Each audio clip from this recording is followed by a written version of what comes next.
Hi, and welcome to the pre-reading for Lab 8.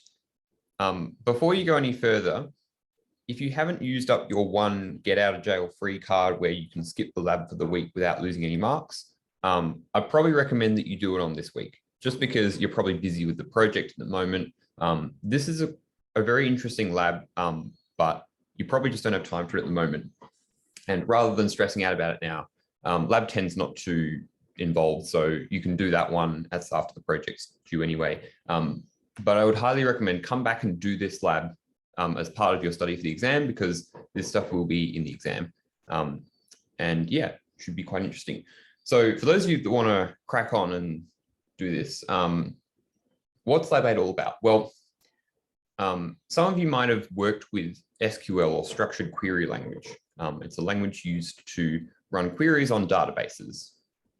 There's lots of variants, Postgres, Microsoft SQL, SQLite, heaps of variants, but they kind of all follow the similar structure, where you have these sort of statements where you say, okay, we want to select a certain field and from a table, and maybe you add in these extra conditions like where is active is true.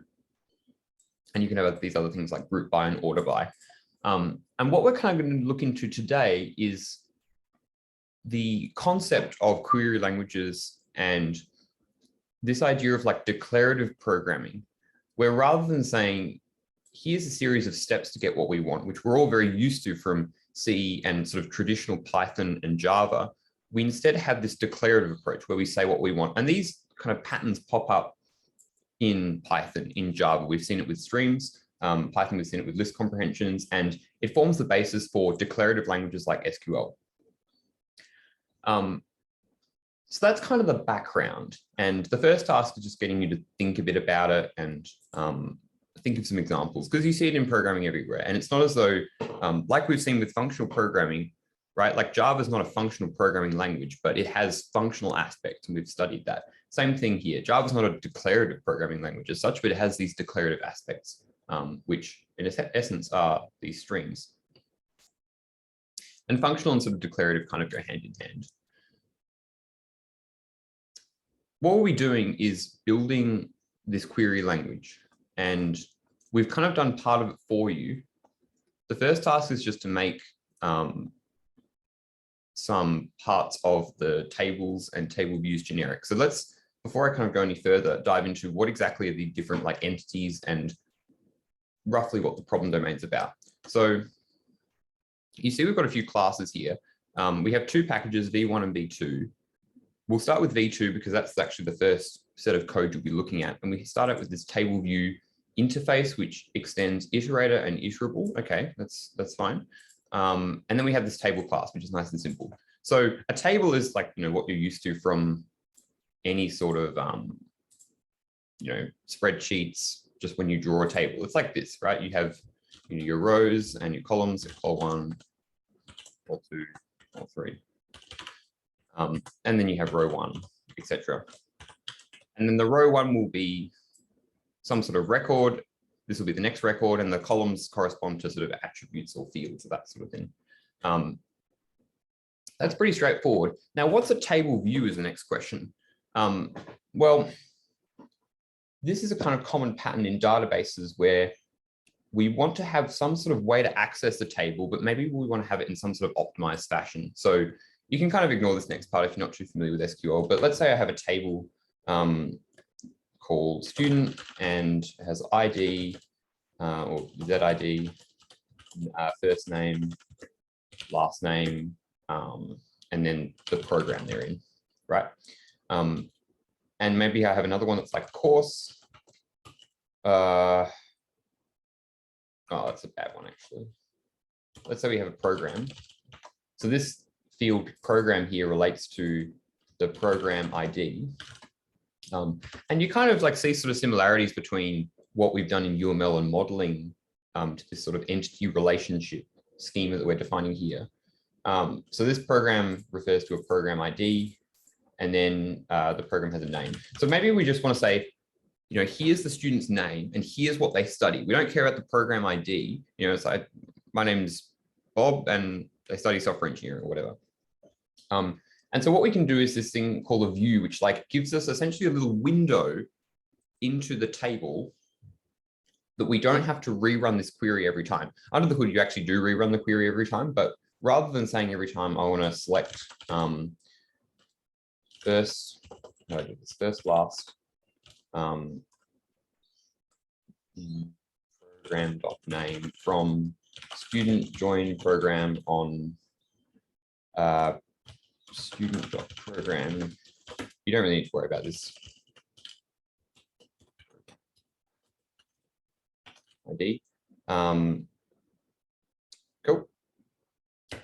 So this is like a way we get this from a select statement.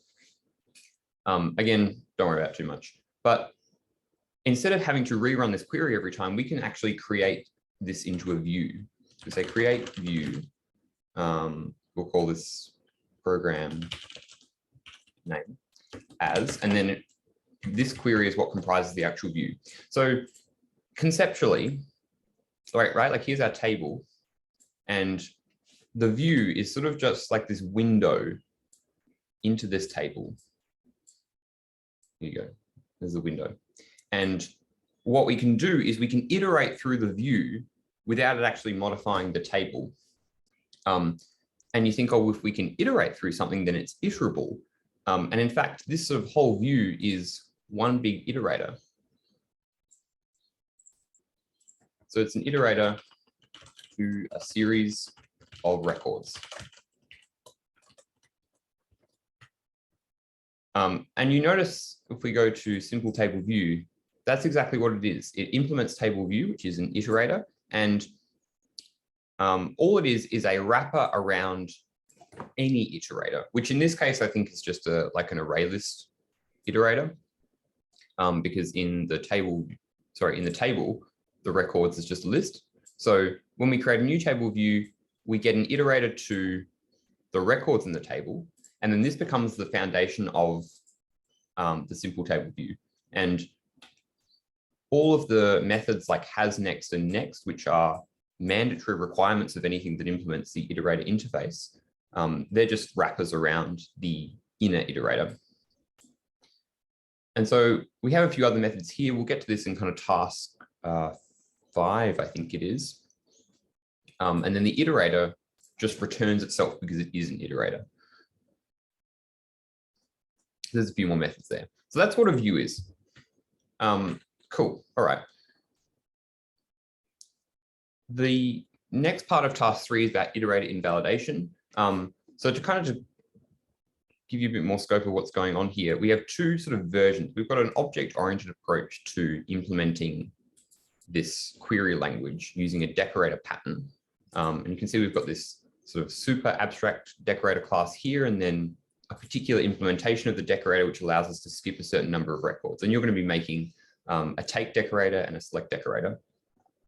This is the sort of OO approach, and we're going to do it and then realize there are sort of these problems with it, and it creates some bad design, it's a bit clunky, and then we're going to switch to doing it in a more functional style using anonymous classes, where rather than the decorators being their own separate classes like a traditional decorator pattern that we've kind of seen before, we actually embed the decorator as sort of functions as class itself. And like decorator pattern is a very functional concept if you think about decorators in Python and how you can have these sort of little wrappers around functions.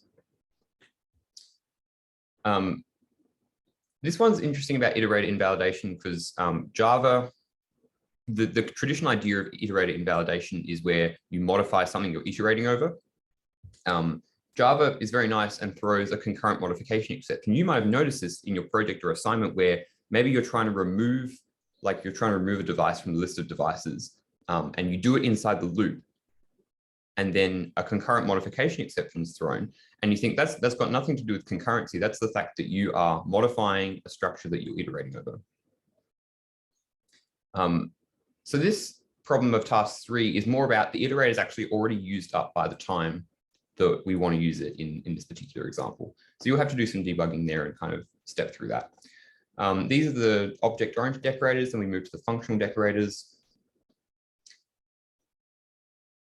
Task 6 is interesting and talks about sort of this idea of lazy evaluation, where we evaluate as little as possible. And this is one of the sort of advantages of the decorator pattern, is that you can have what's called a partial evaluation of certain aspects of your function. The next thing I want to talk about is parallelism. We don't go into concurrency in a huge amount of depth, but this is probably the most amount we'll go into it. And hopefully this exercise will give you a good understanding. And certainly like this will be enough for the exam. So we've got all these functions, and maybe I might even just go through some of them to clarify a bit. So the first one is select, which I think we asked you to implement here. This is just like a map. And you notice it takes in a function, which is an object, because functions can be objects. And at the moment it's user, but we're going to change that to be parameterized on some generic type E. So it takes in an E and will return an R. So E is like your input value and R is your return value. And this is the same idea with a map function, like in Python. Let's say I have a list of strings, which is like, actually, let's go X for X in range 10. And then I say map, I think I just say int, which will convert it to an int list. And I think I need to convert it back to a list at the end. This function int will get applied to every element in the list. So, you know, if you were to type this, the function would be function int string. That's select. Where takes in a predicate, which is taking any value and return true or false. And then reduce, which is the one we've implemented for you here, is again like the reduce function in Python. So we've got our list here, and I think I can say from functools import reduce. I'm just doing it in Python because it's easier than writing out a whole other Java program. And then I can say reduce, which one comes first? The function comes first, okay. Reduce lambda x I x plus I. So that's our anonymous function. We've seen similar syntax in Java where you have the little arrow, and then we're just going to reduce the list. That reduces to 45, I believe that. And it's the same thing here. So we take in our reduce function, a function which is the reducer. That's this thing here, the lambda, that's going to add them. And then R, which is the initial value, which in this case is the list. So R could be anything.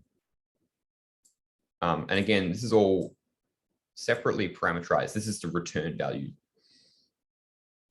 So the R value starts out as being initial, and then we reduce the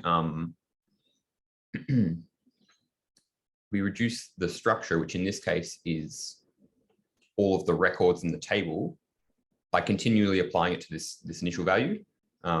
We didn't have to give it, or maybe we have to give it an initial value here as well. I could just say 0, that does the same thing. If I said 1, then it'd start with 1 and then add all the elements to 1. And that's the same kind of signature as we have up here. Yeah. So that's cool, that's reduce. What's the problem with this? Well, it's not thread safe. I unfortunately can't show you the test because it's commented out. But if we go to V2, JQL V2 test, where are we? Simple table view.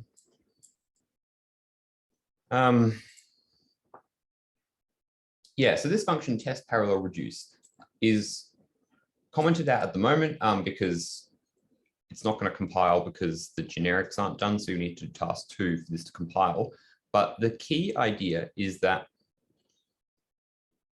this is a flaky test, which means that sometimes it passes and sometimes it fails. And this is a real pain, right? Like you think of a bug. Bugs are annoying enough, let alone bugs that you can't reproduce that well. And if you've done stuff with randomized behavior, this will happen. And it happens here as well because concurrency bugs often aren't consistent.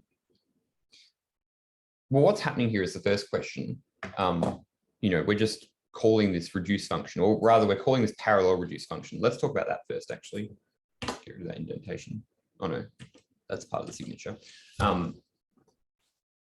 What we want to do is rather than reducing elements sequentially like we do here, what if we have lots and lots of elements and we want to reduce them all in parallel? Well, we want to reduce multiple elements at a time. So I think in this test, we say 16 is the number of threads.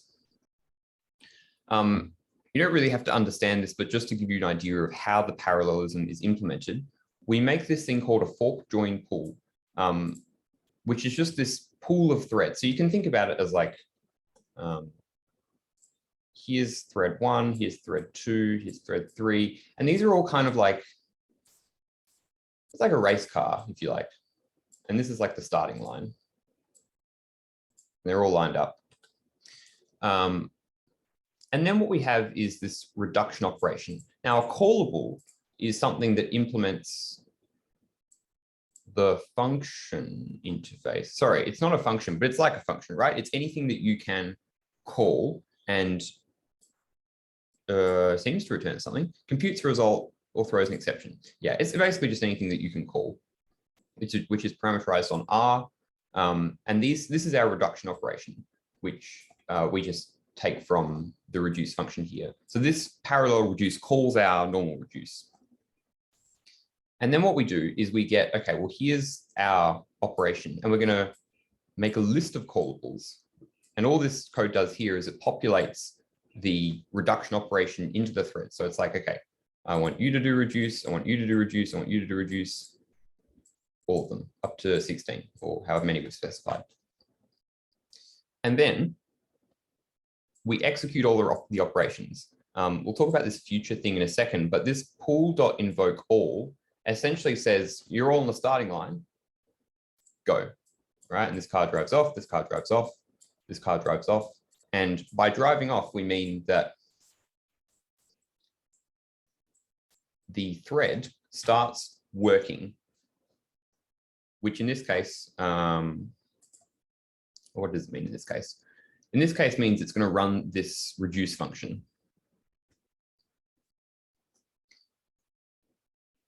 So 16 threads all go at the same time.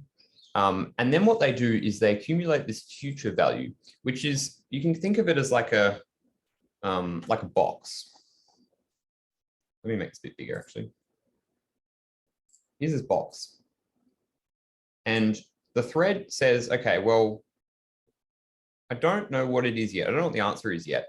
But once the thread reaches completion, because remember, the threads are all running concurrently to this. So let's like, you get to here, invoke all. The threads have gone off and they're doing their thing, and we continue along this line. So we don't actually know what the results are yet, which means that we have to say, well, at some point in the future, we will know what they are, and we'll be able to return this accumulate value. Now, I'm sure there's like some waiting stuff that gets done under the hood where it like waits until the result has actually been like obtained for it to run this accumulation. I don't know a huge amount about Java concurrency, but essentially it's this box. And then once the value is computed, the thread puts the value in the box just by returning from the function. And then how this works is, because the idea of the reduce method is you think it's quite sequential, where it's like, well, I start out with, 1, and then we need to add it to 2 plus 3 plus 4. And so you kind of need an understanding of the previous records in order to understand the next one. And this is important, and you'll need to think about when we're doing the synchronization to have this be thread safe, is what part are we synchronizing? So, yeah, so we do all the computations, and then I think the combiner just puts them all together. Yeah, I see. Sorry, I've explained this really poorly. The reducer in this case is a function, but the function could do more than just sort of like compute two values, which takes 0.000 how much ever of a second. So in this stress test, we give it a function that actually just sleeps for a second, which is like an expensive operation. And that's designed to say, well, like if you process this all sequentially, if you put the synchronization in the wrong place, then it will take at least 100 seconds. So that's that. So we do the computation and then we just apply it all at the end. So you do need to actually sequentially do the reduction. But the calling of this, what's it called? Sorry, there's the reducer and the combiner. So the combiner is all done sequentially, but then the reducer is done in parallel. I hope that makes some semblance of sense. Now, okay, well, that's all cool. This is our parallelism, but why do we have a concurrency bug? And the answer is, if you think about iterators, go back to the spec here. Iterators aren't synchronized by default, which means that let's say you have one iterator. Remember, this is all operating on one simple table view. Let's go back to the diagram. These threads are all working on, can I have a new color? Let's go orange. This one simple table view, right? One iterator. And they are all trying to go next, next, next, next, which is most of the time fine. But like if we rewrite this to use iterators properly, so what we'll say is iterator E equals this dot iterator. We could also just say this, it wouldn't really matter. I think I need to say what? E can't be resolved. R. Iterator, oh, sorry, it's just, we're still in user land because we haven't parameterized it yet. So this will be E when you do it. I'm just writing it out in iterator speak here just to kind of illustrate the idea a bit better. So what we'll say is while true, and then if iter.hasNext, and we'll also have a thing that's like user element, which will end up being E. Say element equals iter.next, else throw new, or actually we just say break here.